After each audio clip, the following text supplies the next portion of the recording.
నా డౌట్ ఏంటంటే అసలు ఆంధ్రాలో అంటే ఆంధ్ర తమిళనాడు పాలిటిక్స్ ఎట్లుంటాయి అంటే ఎవ్రీ 5 ఇయర్స్కి ఎన్ని ప్రభుత్వాలు మారుతుంటాయి. తెలంగాణలో 10 ఇయర్స్ ఫిక్స్డ్, దాని తర్వాత మాకు జాక్ పాట్ ఉంటుంది ఎట్లయినా కాంగ్రెస్కి. నేను చెప్తాను ఉన్న ముందు నుంచి. అయితే 5 ఇయర్స్ తర్వాత ఎట్లా నువ్వు పోతావు, నువ్వు ఎట్లా అక్కడ ఉండలేవు.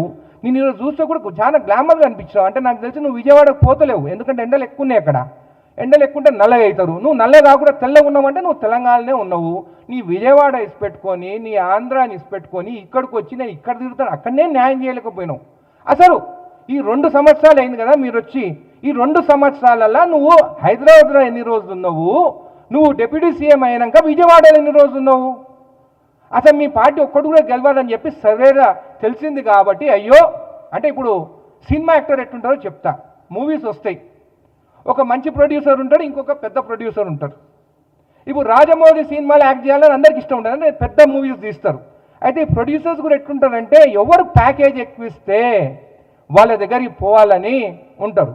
బహుశా మొన్న అమిత్ షా గారిని కలిసింది దీనికేనేమో, ప్యాకేజ్ మాట్లాడుకొని నేను తెలంగాణకు వస్తానని చిచ్చు పెట్టి కొట్లాటలు పెట్టి కావాలని నరదిష్టి అని కూడా దీనికోసమే మాట్లాడినేమో అని కూడా నాకు డౌట్ వస్తుంది. ఇదే కాకుండా పదే పదే కొండగొట్టుకు పైసలు ఇచ్చినా ఏంది ఇది.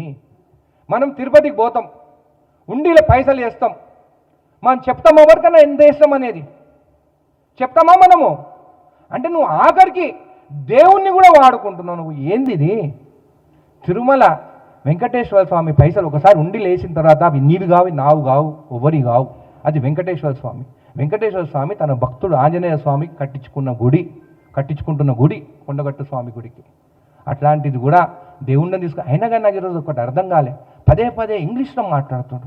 ఎవరి కోసం మాట్లాడుతాడు? అమిత్ షా వినాలనా? అదే దిస్ అని మాట్లాడుతావు. ఏంది నువ్వు మాట్లాడేది? తెలుగులో మాట్లాడు, తెలంగాణలో మాట్లాడు. కావాలని మధ్యలో ఇంగ్లీష్ తీసుకొచ్చా. National media I will address again later. అంటే నువ్వు ఎవరిని ఇంప్రెస్ చేయాలనుకుంటున్నావు?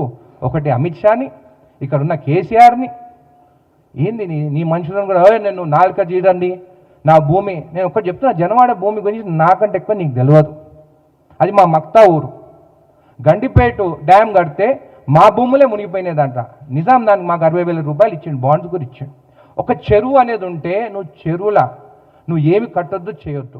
దాంట్లోకి ఎవరైనా పోవచ్చు. చెరువు ఉంటే పట్టాశిఖం ఉంటే కూడా, పవన్ కళ్యాణ్ నీకు తెలుసో తెలియదో, పట్టాశిఖం ఉంటే కూడా చెరువు అది. ఒక పంట వేసుకోవచ్చు, దాంట్లోకి గ్రామస్తులు పోవచ్చు, ఈత కొట్టుకోవచ్చు, చేపలు పెంచుకోవచ్చు. మా ముదిరాజ్ బిడ్డ చేపలు కూడా పెంచుకోవచ్చు.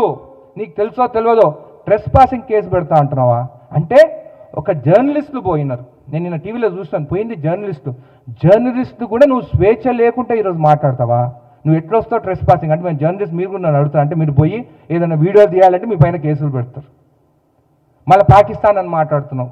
అంటే నువ్వు ఏం మాట్లాడాలనుకుంటావు? మళ్ళీ ఎంఐఎం గురించి మాట్లాడినావు. నువ్వు ఏమి రెచ్చగొట్టాలనుకుంటావో నాకు అర్థమైతలేదు. నరదిష్టి అనే తెలంగాణ వారికి క్షమాపణ చెప్తావు అనుకున్నాను నేను ఈరోజు. అసలు నేను ఎవరి ప్రెస్ మీట్లు నేను వినను.